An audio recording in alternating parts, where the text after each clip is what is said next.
Thank you so much for tuning in to the Global Novel. Water Margin is one of the earliest Chinese novels written in vernacular Mandarin and is attributed to Shi Nai'an. It is also translated as Outlaws of the Marsh or All Men Are Brothers. The story, which is set in the Northern Song dynasty around 1120, tells of how a group of 108 outlaws gather at Liangshan Marsh to rebel against the government. Later, they are granted amnesty and enlisted by the government to resist the nomadic conquest of the Liao dynasty and other rebels. It is considered one of the masterpieces of early vernacular fiction and Chinese literature. It has introduced readers to many of the best-known characters in Chinese literature, such as Wu Song, Lin Chong, Song Jiang, and Lu Zhishen, to name just a few. Water Margin also exerted a towering influence in the development of fiction elsewhere in East Asia, such as in Japanese literature. With me today is Professor Andrew Plax. He is the Professor Emeritus of East Asian Studies and Comparative Literature at Princeton University. He's also the author of Archetype and Allegory in the Dream of the Red Chamber, as well as the four masterworks of the main novel. Welcome to the show, Andrew. It's such a great honor to have you. Okay, thank you very much. Right. So the novel had been well received for centuries in China and considered as one of the four masterworks of Chinese literature. So what do you think makes Water Margin so popular for Chinese readers?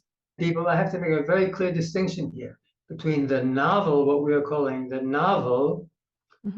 I'll use the Chinese name, Shui Zhuan, because all of the English translations of the title are quite misleading. There's the novel, and then there's the popular tradition of stories about the bandits and the Liangshan band and their exploits. And these two things are very, very different and should be kept separate. Part of the reason why this set of stories is so beloved in China for so many centuries has to do more with the popular storytelling tradition than what we call the novel. The novel in China really only took its full form much later than people think, only in the 16th century. So when people say this book, Shui Zhuan, we can call it Water Margin is the closest translation, even though those two words in English don't really say much to the reader, the English reader. Right.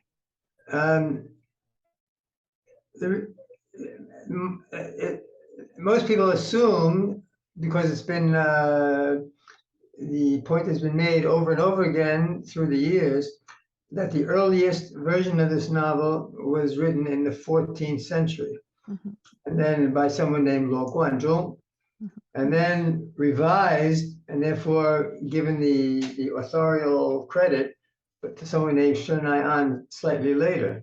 Right. But we have really no evidence that such a book existed, or we can say, yes, such a book may have existed, but it was not at all similar to what we're calling the novel Shui Zhuan. Right. That's very important to keep in mind when talking about how popular this book is. What's most popular all through Chinese society through so many years are the stories of the heroes, not the very sophisticated and very carefully structured form of the novel, which really we can quite accurately date it to the middle of the 16th century, much later. Right. Well, in the Western literary tradition, great masterpieces are often spurred by great literary movements like Romanticism, Realism, and Modernism, to name just a few. So could you please tell us a little about what historical juncture or literary movement are we looking at regarding the emergence of a novel like Water Margin? Speak more broadly of the cultural background, the cultural milieu, specifically of the 16th century, which in my mind, and according to what I've tried to present in much of my writing on this subject, only really takes shape in that period, the 16th century. Now, the 16th century, many of the listeners know that, but I'll say it anyway, is the second half of the Ming dynasty. And in this period, there were really great changes happening in China, both in some very important political changes in political background, but even more in economics, society, cultural history. Mhm. And in this, there are so many factors here that it would take me many hours to really talk about it. Mhm. But what I want to emphasize is the, let's say, proliferation of something which existed much earlier in China, but becomes much more widespread. And that's the existence of a class of highly educated, what we can call literary elite. Mhm. You know, smaller numbers ever since ancient times and Tang Dynasty, especially Song Dynasty. But in 16th century, this becomes much more widespread due to certain social and cultural economic factors, having especially to do with the examination system, which existed earlier, but only became the primary form of personal advancement in this period. Mhm. Actually, we can date it very specifically to the year 1487, so end of 15th century and going into the 16th. Mhm. And that gives rise to a new class of readers who are highly educated in the classics, in the history of Chinese poetry and prose, and especially knowledge of Chinese history. Mhm. So that everything that, all the patterns of action that take shape in the novel are read by these people, not as just great fun and exciting heroic adventures, Mhm. which is the way most people take it, because that's what it does mean in the popular tradition. But these people read it as among the other great novels of the time, Mhm. as serious literary achievement with very special aesthetic requirements and patterns, and also with very serious level of serious ideas floating around beneath the surface of what seemed to be just a lot of enjoyable hero stories. Right. So let me stop there for a moment, then we can go on in whatever direction you like. Right. Well, just like you mentioned, Water Margin is generally acknowledged by many critics as the Chinese literati novel. So, could you please shed some light on its nature, literary consumers, and producers? The earliest editions of this novel, when it became a novel, Mhm. taking on special aspects of form, which I can talk about in detail if you like, but might get a little boring. But the earliest editions were expensive books. Mhm. They were printed by some of the most prestigious and highest class of printing establishments. Now, once again, every time we talk about this, what we call literati novel, we're talking about a phenomenon which is parallel to the ongoing development of the popular tradition, because Right. there were also popular printings of the book, which were much more crude printing by smaller and less sophisticated printing establishments, and circulated among a more wider audience. Mhm. So let me just give a footnote here. The audience for books in the 16th century, that means people who could read and appreciate all of the different levels, sophisticated levels of meaning and use of language, uh, which requires a very high degree of education. Now, how widespread was that in the 16th century in China? Well, some people might mistakenly assume not so widespread, but in fact, it can be clearly established by historians that not just functional literacy to make notes to yourself in business, but serious literacy with an ability to read classical works and complex literary texts. That kind of literacy may have amounted to as much as 10% of the population. And Mhm. 10% is not a high number, you may say, Mhm. but compared to Europe of the time, maybe there were 2 or 3% literacy in Europe outside the church. So it's really quite extraordinary, and it has a lot to do with the great expansion of the examination system, which gave an incentive to serious education among wider swaths of the population than previously. What are the most prominent narratorial and rhetoric features of Water Margin, and how does the novel represent a new phase according to its own unique narrative tradition, as you mentioned in your 1986 monograph titled The Four Masterworks of the Ming Novel? Well, here I have to go into the details, which I hope won't be tedious to the listeners. There's a long list, a whole set of very specific requirements, structural, formal aspects which these novels demonstrate. There's room for variation, and that often depends on the nature of the subject between these four novels.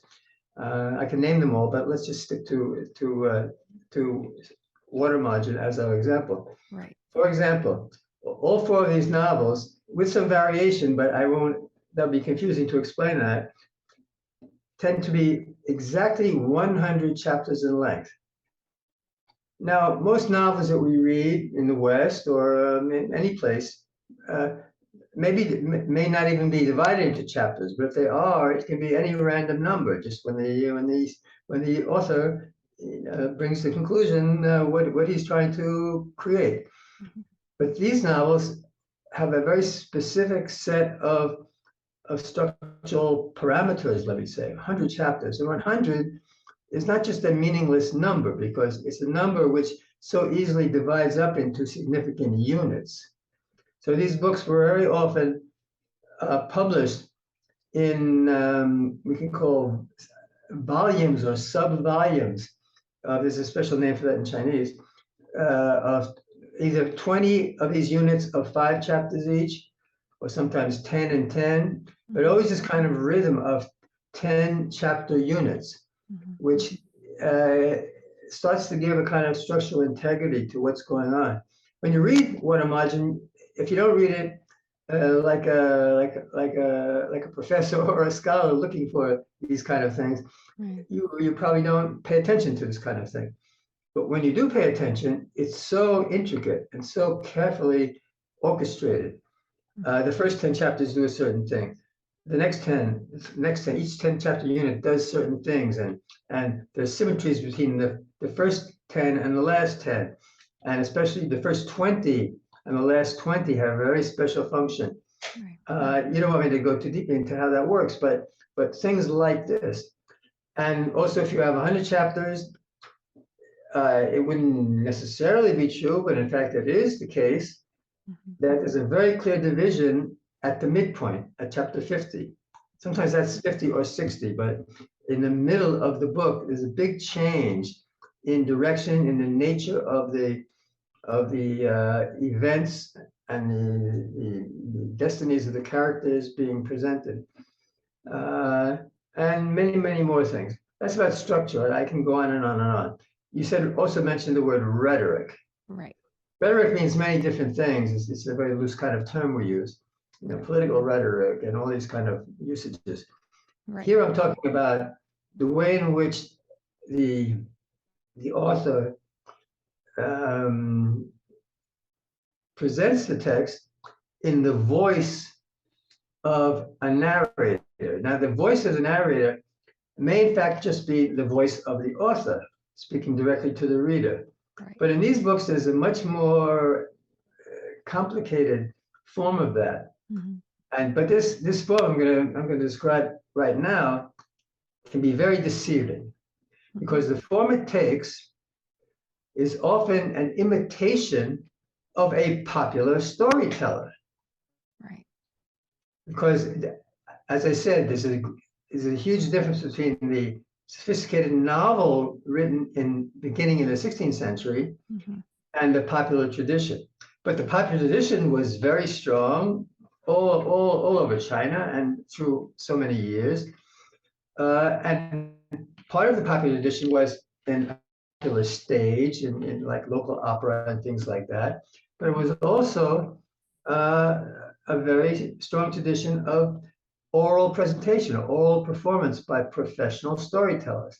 Right. And they had their own way of telling the story and sort of set phrases they used.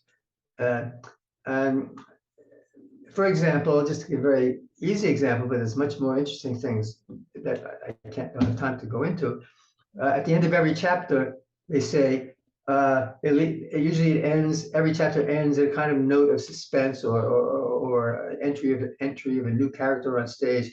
And then the narrator, which is necessarily the same as the author, says, if you want to know what happened next, read the next chapter.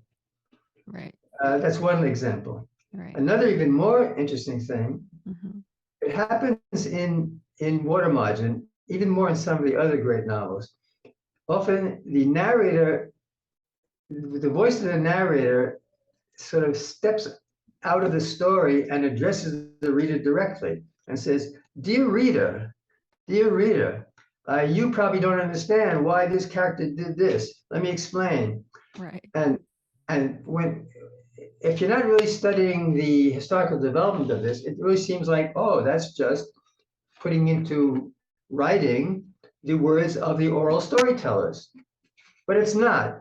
It's a very deliberate and sometimes tongue-in-cheek imitation of that kind of voice of the popular narrative. Often there's a lot of, in the voice of the narrator intervening that way, often it has a kind of ironic or sarcastic note to the story being told. Right. And this is so important because I think you're probably going to ask more about this line of questioning in a little while. Right. Because in my reading of these novels, all four of them, I find that what's happening is taking what were popular narratives in the popular tradition, hero stories, or in the Journey to the West, a quest journey in a Buddhist context, etc., or the Three Kingdoms, a very dramatic period in Chinese history. Taking that material and giving it a kind of critical revision in the novel form. In other words, presenting the characters with a sometimes very complex and ambiguous presentation of their actions and often the moral implications of their actions. Now, to really make this point, we have to look at each example, and look at the particular ways in which this is done. But I'll just state that as a point, and we can talk more about that if you like. Right. Well, Western readers often find a given character rather loosely depicted and really scattered across different chapters in a very seemingly inconsistent way. So, this kind of storytelling can really make it hard to follow for most Western readers.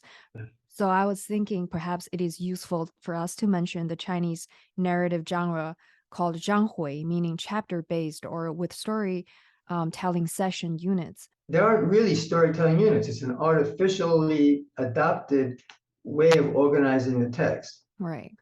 It's a deliberate literary device. How do such rhetorics reflect important aspects of the Chinese culture? And how did this genre set the aesthetic standard for storytelling in China for the centuries to come? The way in which the voice of the narrator and this sort of critical revision, or I like to use the word undercutting, of the popular images of these characters. In Water Margin, there are some wonderful examples of that. Let me give one of the most beloved characters, one of the great heroes in popular imagination, is Wu Song, who's just a very strong fighter, and he's mean and he's tough. And we see him in a number of very important scenes. But in the popular context, in the stage and in storytelling, that's more or less what he remains. But in the novel, he begins that way with some very famous examples. But gradually, as we follow his exploits through the text, that breaks down. The sense of an invincible heroic fighter breaks down, and we see him much more often failing to achieve his objectives, even becoming a kind of physically broken down person by the end of the book. And that really doesn't square with the idea of Wu Song as this great hero. Song Jiang even more. Song Jiang in a unsophisticated, well, I don't want to use that word, but in more widespread reading of the book, according to popular